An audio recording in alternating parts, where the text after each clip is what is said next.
Good morning friends. So universe எனக்கான ஒரு மேஜிக்கை எப்போ செய்யும் அப்படின்னு நிறைய பேர் எனக்கு எதிர்பார்த்துட்டு இருக்கோம். ஸோ யூனிவர்ஸ் எப்போ மேஜிக் பண்ணும்? ஒரு சின்ன ஒரு ஸ்டோரி.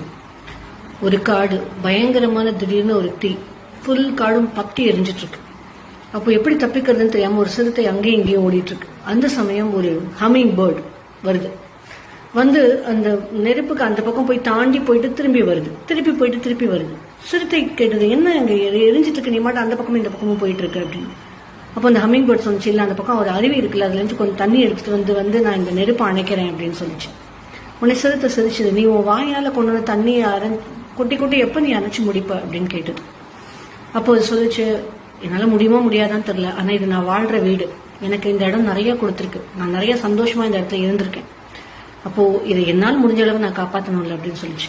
இதை கேட்ட உடனே மேல இருக்கக்கூடிய இயற்கை தேவதைகள் எல்லாரும் அப்படி மனசு இழகி போய் மழை கொடுக்க ஆரம்பிச்சாங்க. மழை கொட்டுது, தீ எல்லாமே அணைஞ்சு போச்சு, எல்லாரும் ஹாப்பியா இருக்காங்க. இதே மாதிரி தான். ஸோ நம்ம பெருசா இந்த பிரபஞ்சத்துக்கு எதுவுமே பண்ண வேண்டாம். எனக்கு கொடுத்துருக்கிற ரூல், எனக்கு கொடுத்துருக்கிற விஷயங்களை நான் ரொம்ப நேசிக்கணும், அன்பா பார்த்துக்கணும். என்னுடைய ரோலை நான் கரெக்டா பிளே பண்ணாலே பிரபஞ்சம் எனக்கான அத்தனை விஷயங்களையும் என் வாசல்ல கொண்டு வரும். ஸோ மேஜிக் தெரிஞ்சுதா? நீங்க என்ன பண்ணா மேஜிக் நடக்கும்னு புரிஞ்சிருக்கும்னு நினைக்கிறேன். தேங்க்யூ.